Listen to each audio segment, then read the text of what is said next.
Howdy folks.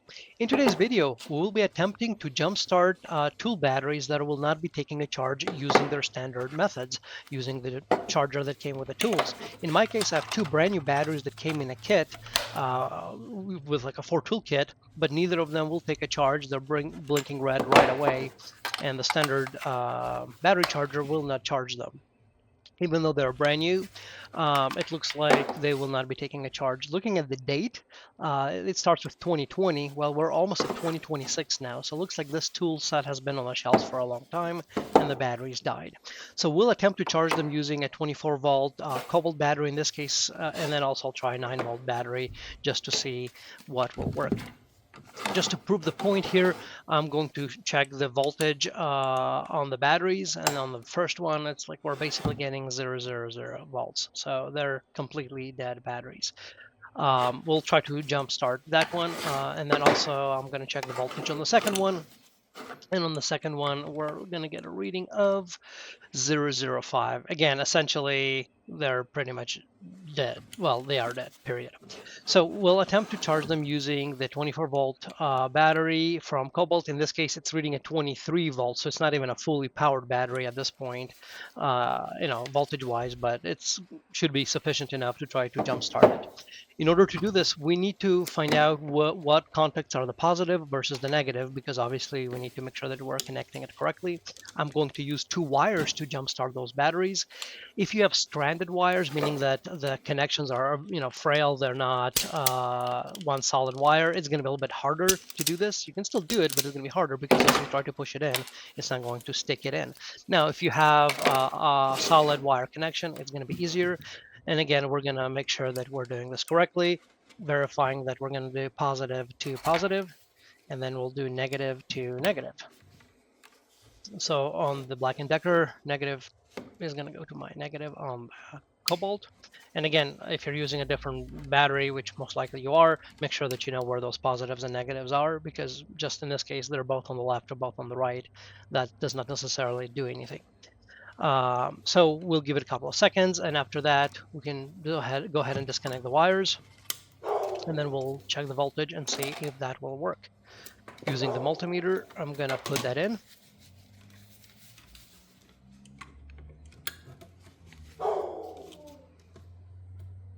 So using the multimeter, we can see that we got it to 10 volts or so. And the voltage is going to be dropping. Obviously, it's not going to stay steady at that 10 volt or so. But the idea here is to see if we can actually go ahead and get a charge. And now we're blinking green. Now, let me also be clear here that it will charge. However, just because those batteries have been sitting on a shelf for a very long time at 0 voltage, essentially, we're never going to get 100% battery capacity here, just for clarity's sake. But at least it will take a charge, and then we'll see how bad the cells got damaged with that 0 voltage, because in reality, being at 0 voltage for a prolonged period of time is not good. Maybe they were in that state for, again, maybe they were good on the shelf for a couple of years and then started to go bad after it. We don't know. Again, we're going to be super careful here, positive to positive, negative to negative, and then we're going to try to use this 9-volt battery to jumpstart that. And we're going to wait for a little bit. Because it is a 9-volt battery, I'm going to wait a little bit longer, obviously, than a 24 or a 23-volt battery that we had charged with Cobalt. Then we're going to see if that method will work. And using the multimeter, we can see that we charged that to 3.4 something volts. I don't know if that's going to be sufficient. And it looks like, again, the voltage is dropping in those cells, but we only held it there for just a few seconds. So let's see if that's going to be sufficient enough. My guess is not, and we're blinking red. So we're not going to be charging that battery with this 9-volt, but maybe I need to wait a little bit longer. I know I was a little quick with the battery. So I'm going to try this one more time, and then I'm just going to hold the connecting wires a little bit longer to see if we can still do that using the 9-volt. And then this 9-volt battery is not brand spanking new, but we are getting voltage out of it. So now we reconnected it to the 9-volt battery. We're going to wait a little bit longer for this round just to see if that 9-volt can help jumpstart that. In a brand new 9-volt battery, maybe we'll have better luck. As I said, this 9-volt battery, even though it still holds a charge, it's not brand new. So there is a possibility that a brand new battery could have helped us in this case. it's worth a try just to see, but if not, I'll go back through to my Cobalt. Putting in the multimeter leads back in. It looks like it got it to 4 something volts, but again, it is dropping, so I don't think that will work, and I'm getting 9 volts.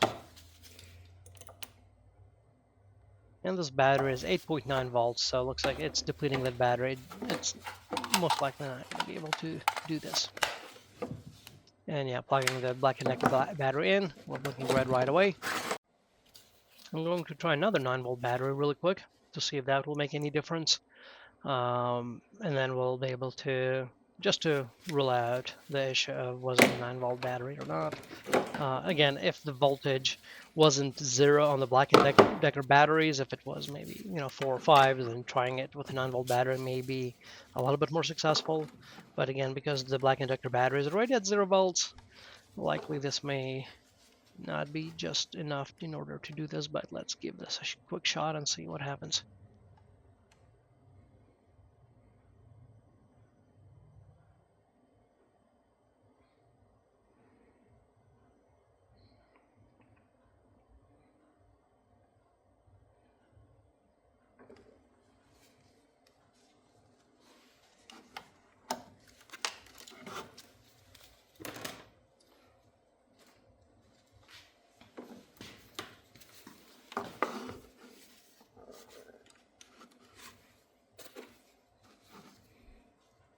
Yeah, we're 3.1 and dropping, so I don't think the 9 volt batteries in this specific scenario are able to address it, but it may work, if for other tools they're not completely dead.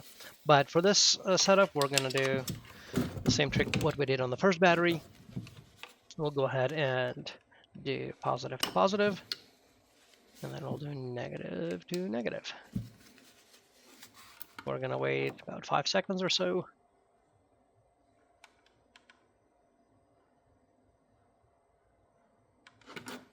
Take it out. We need to make sure that we don't touch the wires because we don't want to short circuit or anything. And then using the multimeter, we're able to see that we're going to get 13, 12, and yeah, it's dropping. But at least we're getting some voltage now that hopefully the battery should start charging. And there we go. So again, using this method, we're able to jumpstart the battery, give it some voltage to the point of it's beyond the minimum, whatever the charger requires. But also we're clear that in reality, these batteries are not going to have the full lifespan that we would have had should it not been completely depleted. So anytime you're charging lithium batteries, I always recommend having a smoke detector nearby, whether it is tool batteries or if I charge my e-bike in the garage, I have this handheld smoke detector that I always put within a few feet, not that close like I'm doing it in this video here, just to show this, but 3-4 feet away, having a smoke detector is very helpful. All right, well, I hope this video was helpful and beneficial. Have a great day. Take care. Bye-bye.